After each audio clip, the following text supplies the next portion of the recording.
Olá, irmão e irmã, graça e paz. Gostaria de continuar a compartilhar com você na escola do apóstolo Tiago e gostaria de ler alguns textos da palavra de Deus com você. O primeiro deles está no capítulo 1, verso 19 a 20, que fala assim: Lembre-se disto, meus queridos irmãos e irmãs. Cada um esteja pronto para ouvir, mas demore para falar e ficar com raiva. Porque a raiva humana não produz o que Deus aprova. Preste atenção nessa palavra. A raiva humana não produz aquilo que Deus aprova.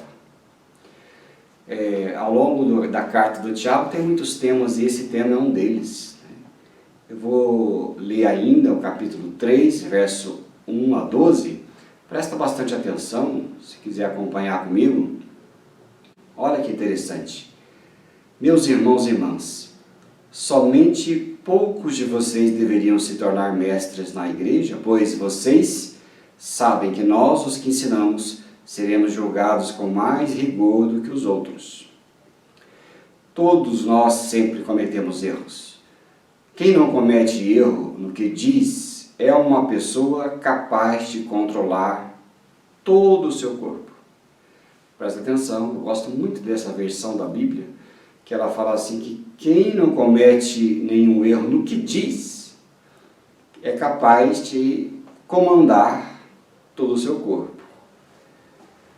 Até na boca dos cavalos colocamos um freio para que nos obedeçam e assim fazemos com que não e andem onde queremos. Pensem no navio grande como é, empurrado por fortes ventos. Ele é guiado por um pequeno leme e vai onde o piloto quer. É isso que acontece com a língua. Mesmo pequena, ela se gaba de grandes coisas. Vejam como uma floresta pode ser incendiada por uma pequena chama. A língua é o fogo. Ela é um mundo de maldade. Ocupa o seu lugar no nosso corpo e espalha o mal em todo o nosso ser. Com o fogo que vem do próprio inferno, ela põe toda a nossa vida em chamas. O ser humano é capaz de dominar todas as criaturas e tem dominado os animais selvagens, os pássaros, os animais que se arrastam pelo chão e os peixes, mas ninguém ainda foi capaz de dominar a língua. Ela é má, cheia de veneno mortal e ninguém a pode controlar. Usamos a língua tanto para agradecer ao Senhor Deus e Pai, como também para amaldiçoar as pessoas que foram criadas parecidas com Ele. Da mesma boca saem palavras tanto de agradecimento como de maldição. Meus irmãos e irmãs, isso não deve ser assim. Por acaso pode a mesma fonte jorrar água doce e água amarga? Meus irmãos e irmãs, por acaso pode uma figueira dar azeitonas ou um pé de uva dar figos? Assim também, uma fonte de água salgada não pode ser fonte de água doce também. Que versos interessantes, e se você for ler bem devagarzinho, nem precisa de pregação. Ele é suficiente para nos ensinar, corrigir e nos fazer pensar em como agimos e como falamos. É verdade que é um pequeno membro da nossa boca capaz de dirigir toda a nossa vida. Não tenha dúvida, aquilo que você fala, ela tem efeitos que vão longe, vai direcionar o que você é, vai direcionar o que você vai ter, o que você não vai ter, vai direcionar as amizades que serão feitas ou serão desfeitas. O Filho de Deus, a Filha de Deus é chamado para que ande conforme a orientação de Deus e não largado de qualquer jeito. Lógico, você não precisa ser alguém que já fica paranoico, achando que tudo está errado, achando que deve ser a pessoa mais correta, mais certa do mundo e ficar naquela coisa doentia. Não é isso. A questão é que nós podemos sensatamente, serenamente, deixar com que o Espírito Santo direcione a nossa vida. É verdade que quem controla a nossa língua é a nossa mente. Mas quem controla a nossa mente? Ou é o Espírito de Deus, ou é a nossa vida carnal, com o ego intocado, sem ser trabalhado pelo Espírito Santo. E sabe, uma grande marca que nós encontramos na vida cristã é como falamos com os outros, conosco mesmos, como falamos à nossa volta. O Richard Baxter tem uma frase que eu gosto tanto, e de vez em quando, às vezes quando preciso sacar alguma coisa, eu saco essa frase, porque é muito interessante. Ele falou assim: uma das primeiras coisas que acontece quando alguém está realmente cheio do Espírito Santo, não é falar em línguas, mas é controlar e dominar a língua que já tem. É uma coisa muito interessante, né? A gente vê como que pode ser a nossa vida quando ela é banhada pelo Espírito Santo, pela Palavra de Deus. Ali em Provérbios, capítulo 26, verso 20 e 21, você vai encontrar um verso da Bíblia assim: sem lenha o fogo se apaga, e não havendo maldizente, cessa a contenda. Como o carvão é para a brasa, e a lenha para o fogo, assim é aquele contencioso para acender rixas. É verdade, como diz o apóstolo Tiago. Tem gente que chega e é como um dragão, abre a boca e queima tudo pela frente. Se no final do dia a gente pudesse fazer um balanço, muitas vezes nós chegaríamos à conclusão de que metade do que falamos deveria ser deletado. Porque às vezes é desprezo pelas pessoas, às vezes é vanglória, às vezes são fofocas, às vezes são manipulações, ou bajulações, ou reclamações, ou mentiras. A gente tem que prestar atenção. Talvez nós precisássemos andar mais de acordo com a palavra. Ainda lá em Provérbios capítulo 6, verso 16 a 19, tem para nós um grande aviso. E é muito sério esse aviso. Deveríamos levar em conta. Geralmente nós pensamos que tudo que fazemos, que falamos, já que Deus não está à nossa porta, mandando um boleto, ou fazendo uma cobrança pessoalmente, a gente releva e deixa as coisas como estão, sem tratamento.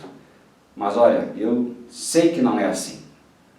Deus vai pedir contas para nós da nossa conduta, da nossa fala.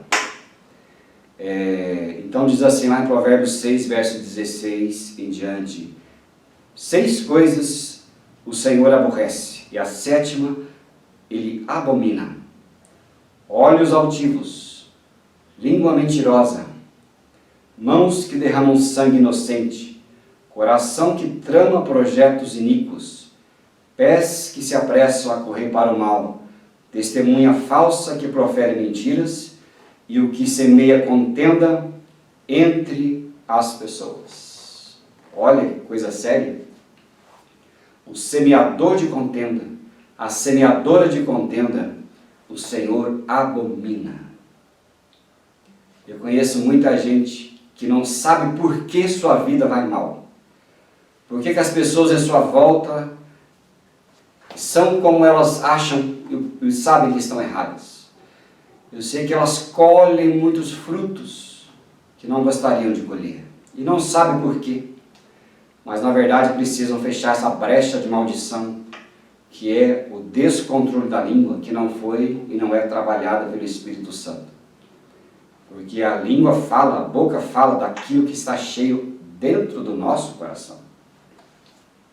A palavra de Deus fala para nós coisas muito interessantes. Lá em Filipenses capítulo 2, verso 14 e 15, ele fala assim: façam tudo sem murmuração e nem contendas, para que vos torneis irrepreensíveis e sinceros, filhos de Deus, inculpáveis no meio de uma geração perversa, corrupta, na qual resplandeceis como luzeiros no mundo. Se você e eu somos filhos de Deus, nós devemos espelhar essa filiação. Não tem saída. Nós expressamos a palavra de Deus, vivemos segundo Deus, não é brincadeira. Às vezes as pessoas vivem a vida cristã numa religiosidade que fede, uma religiosidade que as pessoas não suportam, porque na verdade ela só tem conduta religiosa, mas não tem vida santificada. Por isso aqui a gente sabe que todos que foram alcançados pela graça de Deus em Cristo, elas não ficam reféns dessas coisas pequenas que a língua produz, que são pirraças, picuinhas, coisa de uma mentalidade pequena diante de uma tão grande salvação que Deus deu para nós. Nós deveríamos ser festeiros, infelizmente não somos, mas o Espírito Santo vai nos tratar sempre. Porque não há lugar, né, para a lamentação e a linguagem que é uma linguagem mundana para aqueles que já conheceram a graça de Deus. Quando eu falo linguagem mundana, são linguagens que às vezes não dá nem para falar diante das pessoas, porque nos envergonhariam. A gente sabe que os filhos de Deus são diferentes até no linguajar, e não só no linguajar, mas no tom da linguagem. Tem gente que é quase uma antipropaganda do Evangelho, porque quando as pessoas veem uma linguagem arrastada, uma voz de sofrimento, eles não podem estar manifestando a graça de um Deus tão grande que nos salvou de nós mesmos, de um inferno em chamas, e nos deu uma eternidade por herança. Então, ali em 1 Tessalonicenses, capítulo 1, versículo 6, a Bíblia fala assim, olha: com efeito, vocês se tornaram imitadores do Senhor, tendo recebido a palavra, já que em meio de muita tribulação, mas com alegria no Espírito Santo. A Bíblia diz que nós somos filiados de um Deus maravilhoso, e a nossa boca, como diz o apóstolo Tiago, olha só, Tiago dedicou lá no capítulo 1, depois voltou no capítulo 3, em versos grandes, porque ele sabia que os cristãos da igreja de Jerusalém não estavam refletindo a Cristo. Eles estavam já queixosos, reclamando e fazendo contenda, isso que é o pior. Um sujeito que anotou Bíblia de forma muito sábia, Matthew Henry, ele escreveu assim: as pessoas que mais se queixam são as que mais são motivo de queixa. Então aqui você vê que o aborrecimento da alma, ele é um sintoma de desconforto e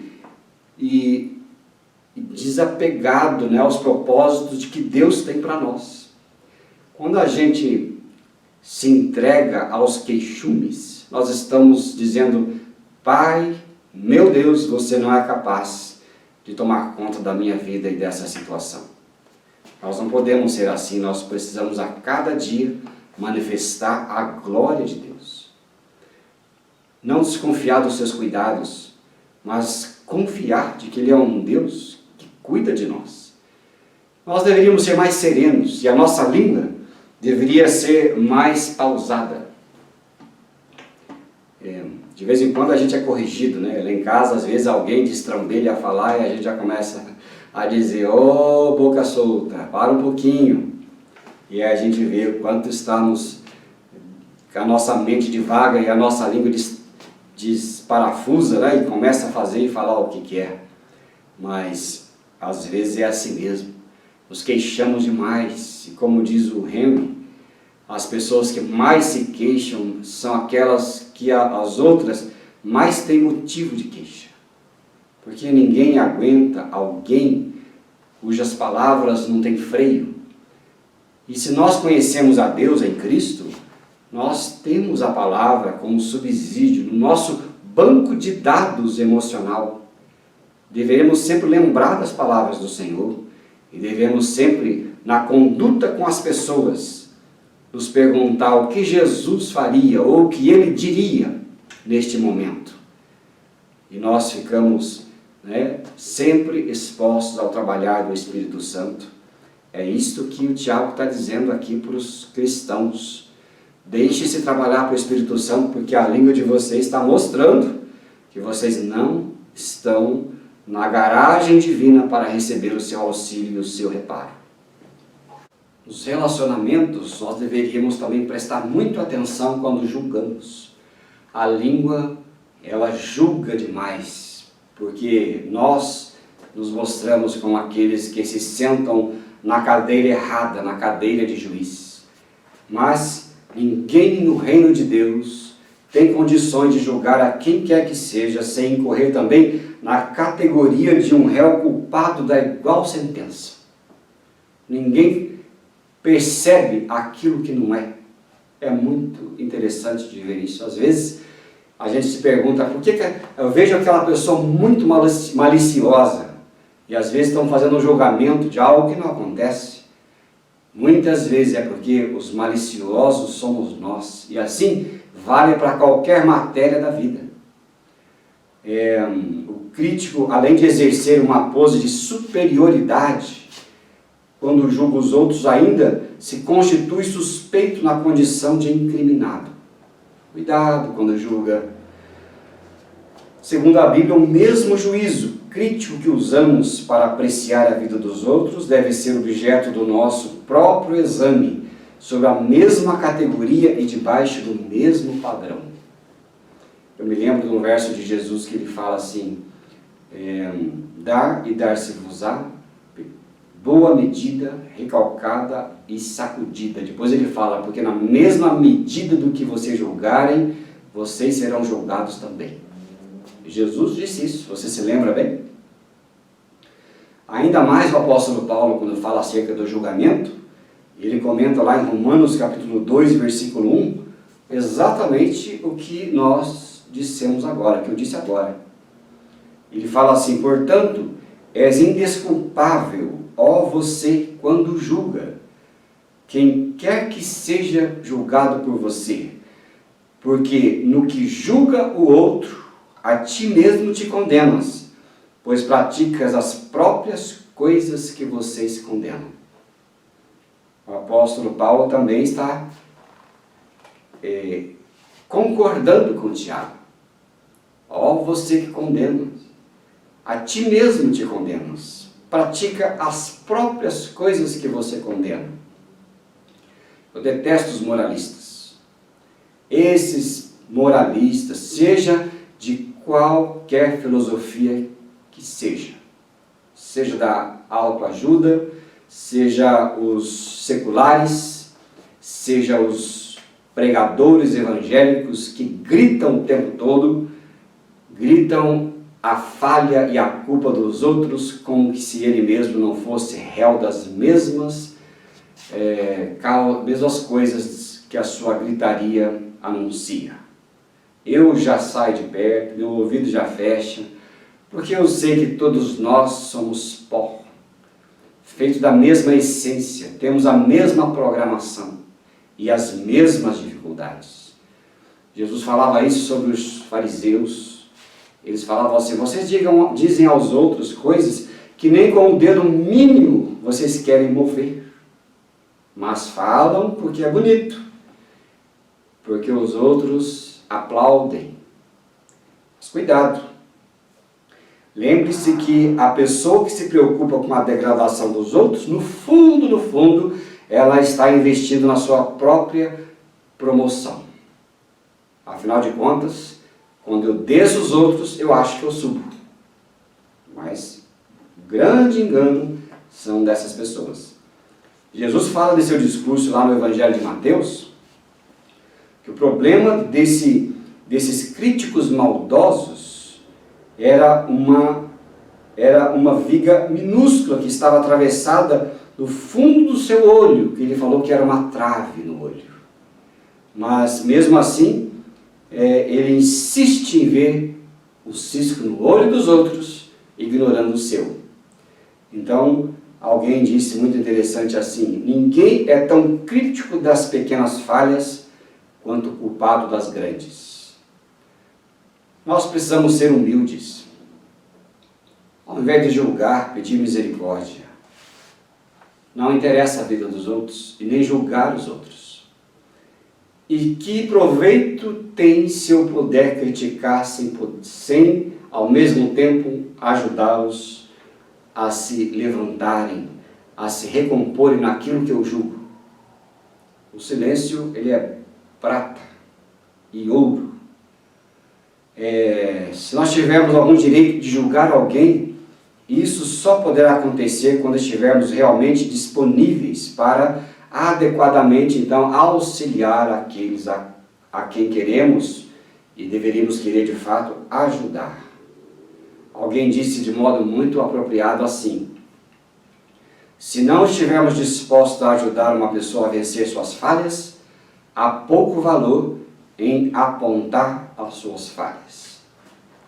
Tudo isso pela língua, né? Nossa língua ferina, a nossa língua que o apóstolo Tiago está falando para a igreja, povos cristãos espalhados por toda a terra. Olha, ponha no lugar certo a linguagem de vocês. Um pequeno freio nos cavalos leva o cavalo para onde você quiser. E assim também a nossa língua, conforme a gente usa, ela vai nos levar a caminhos melhores ou caminhos piores. E essa maledicência não deve fazer parte da nossa vida. Ela é o mau hálito do pensamento. Como é que você conhece alguém de fato? Quando abre a boca. Eu brinco com a minha família que as pessoas, muitas delas são muito bonitas, basta não abrir a boca. Porque quando abre a boca, a beleza vai embora muitas vezes. Não basta ser bonito por fora, cheio de maquiagem, cabelos bonitos, armados, barba feita nos melhores barbeiros modernos que nós encontramos agora com muito mais frequência. A beleza exterior deverá acompanhar necessariamente, segundo o padrão de Deus, a beleza interior, que é muito mais importante. Eu brinco com a minha esposa assim: olha, tem gente que é feia, mas só por causa do como fala, fica muito bonita. E é lógico, feiura, ela não existe. Aos olhos de quem vê alguém, sempre vai ser feio ou bonito. É um contexto que nós temos, mas a língua ferina também pode fazer coisas terríveis.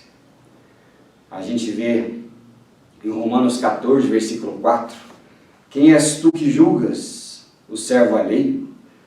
Para o seu próprio Senhor está em pé ou cai, mas estará em pé porque o Senhor é poderoso para o sustentar. É Deus quem sustenta. Então, a gente vê que a crítica necessária, ela tem sido omitida também, mas a crítica ferina tem destruído. É lógico que nós devemos criticar, e a crítica, ela aponta caminhos. Eu não concordo com aquelas pessoas que falam: eu vou fazer uma crítica construtiva, e a crítica construtiva, ela desce a lenha no sujeito. Crítica é crítica, ou ela é construtiva ou ela é negativa. Crítica, ela é um apontamento. Mas se a crítica não for apontar para ajudar, melhor é não abrir a boca para criticar. A crítica deve vir acompanhada de soluções. Ninguém é podado, ninguém é chamado a não falar nada o tempo todo. Não é isso que a gente quer dizer. Devemos falar sim nas horas certas e adequadas, no momento certo. Ninguém deve ser unânime. A unanimidade não existe. deve-se ter as diferenças, mas as diferenças devem ser compreendidas. As diferenças devem ser tratadas pelo Espírito Santo e nós devemos, cada um, usar a nossa boca, a nossa língua, para que as pessoas sejam abençoadas com paz. E nós também devemos ter paz. Agora, não adianta ensinar boas maneiras e boa educação linguística para o ser humano que não nasceu de novo. Aquele que não nasceu de novo é como diz o apóstolo Tiago: não pode uma fonte brotar água doce e água amarga ao mesmo tempo. Ou ela é doce ou ela é amarga. Quando alguém não nasceu de novo, pode até ter palavras educadas, polidas, mas o coração continua sendo o mesmo. E o Espírito Santo não trabalha em quem não nasceu de novo. O trabalhar do nosso coração, ele vem quando nós temos a experiência de ter morto com Cristo e renascido com Ele. Nasce uma nova vida. E essa nova vida nem sempre tem o linguajar adequado. Às vezes o linguajar nem é tão adequado, mas o coração é de água doce, o coração é purificado. E o que Deus enxerga e o que nós expressamos é o fruto do nosso coração e não de atitudes ou palavras exteriores. É necessário nascer de novo para que nós possamos ou alguém possa ter, na verdade, momentos ideais de palavra ou uma vida renovada. É por isso que lá em Ezequiel capítulo 36, verso 26 e 27, a palavra de Deus fala assim: eu lhes darei um coração novo, porei em vocês um espírito novo. Tirarei de vocês o coração de pedra, que é desobediente, e lhes darei um coração novo, que é bom e obediente. Porei o meu espírito dentro de vocês, e farei com que obedeçam as minhas palavras e cumpram os meus mandamentos que eu lhes dei. É por isso que o único meio de corrigir a linguagem prejudicial de alguém não é só dar um banho de vocabulário, mas é trocar o coração. Trocar o coração. Quando se troca o coração, as palavras se consertam. Quando troca só as palavras com o mesmo coração, as palavras voltam a ficar sujas. É questão interior. O homem bom, a mulher que é boa, que nasceu de novo, a sua linguagem é diferente, mesmo com linguagens que não são assim tão apropriadas segundo o termo religioso que a gente sempre usa. Mas o coração é que importa. A substituição do coração, que é um coração de pedra, por um coração de carne, simbolizado por um coração renascido, segundo a Bíblia, ela é apresentada pelo novo nascimento, pela vida nova, por aquilo que a Bíblia fala que é nascidos com Cristo, que é a raiz de todo o problema. Quando o coração se torna novo, há um novo idioma, um novo sotaque. É o sotaque que vem de Deus, um novo estilo e um novo palavreado. Mas não confunda novo palavreado com boa educação. É questão de coração e de filiação. O dialeto de alguém transformado pela graça de Deus tem um sotaque semelhante ao de Cristo Jesus.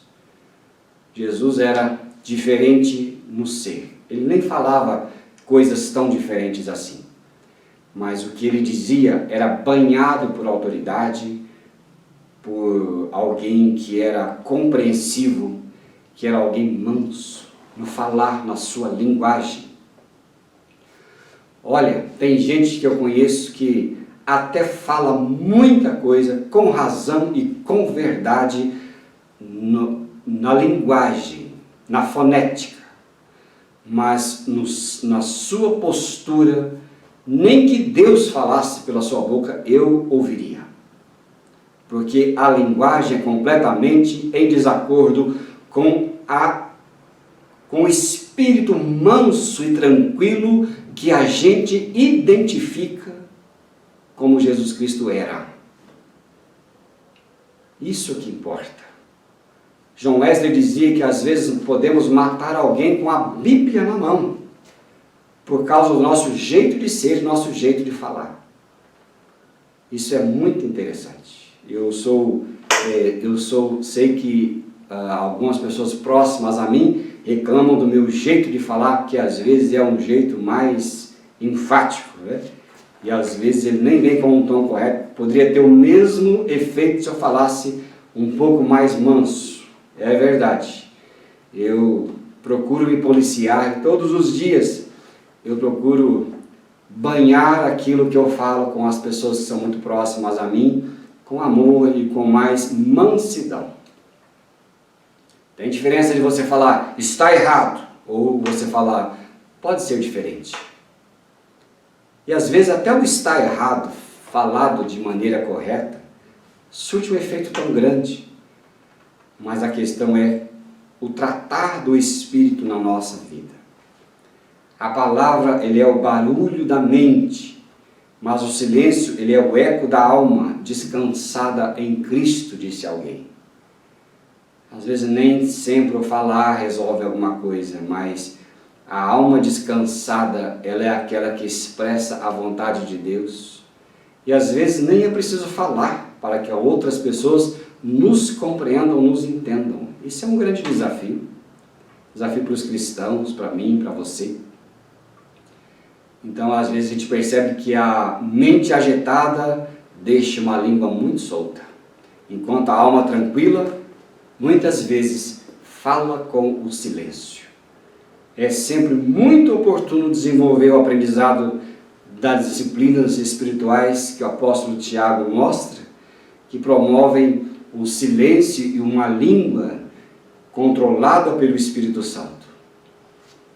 Uma última frase de Publio Sírius, ele fala assim: várias vezes me arrependi dos meus discursos, mas nunca do meu silêncio. É um pouquinho do que Tiago deixou para nós. E é interessante a gente observar também, antigamente, falávamos demais, mas nem tinha muito efeito. Eu me lembro de alguns filmes que eu vejo as pessoas embriagadas em bares, que faziam confusão, mas a confusão terminava ali. Hoje em dia, as palavras, eles não só vêm da forma como nós nos comunicamos verbalmente, como estamos fazendo agora, mas agora com o nosso celular, com os nossos mecanismos tecnológicos, nós escrevemos sem pensar. Quanta confusão vem através daquilo que escrevemos, das mensagens que enviamos e depois nos arrependemos. Amizades desfeitas, famílias rancorosas uns com os outros, grupos de condomínio que não se compreendem, grupos de amigos, às vezes até grupos de igreja. Normalmente a gente escreve, envia e depois lê se escreveu certo. Você já fez isso algumas vezes? Eu já fiz muitas vezes. Agora eu faço como o Tiago fala para fazer com a língua. Procuro fazer. Primeiro eu escrevo e releio várias vezes. Depois é que eu envio. E não preciso voltar para ler, né? Isso acontece muito. Eu sempre brinco com as pessoas. Tudo que você escrever será printado contra você. É muita confusão. Mas vale a mesma coisa para os dedos hoje em dia e para a língua, como o Tiago falava. Eu espero que você esteja deixando que a Bíblia mexa com você. O apóstolo Tiago mexe com a gente e nós precisamos refletir, pensar bastante, para colhermos aquilo que é bom, né? Tem um texto de Provérbios que fala que a língua, ela é muitas vezes fonte de angústia ou fonte de vida. É você e eu que escolhemos. O maior milagre que existe é uma vida transformada. Uma vida que Deus pode dizer assim: esta é um vaso de honra para mim, não um vaso de desonra.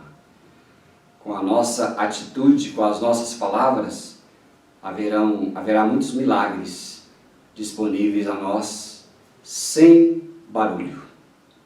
Que você possa desfrutar desses milagres, que você possa voltar e, junto com o apóstolo Tiago, ruminar nesta palavra de Deus, lá da Bíblia escrita, e fazer dela seu estilo de vida.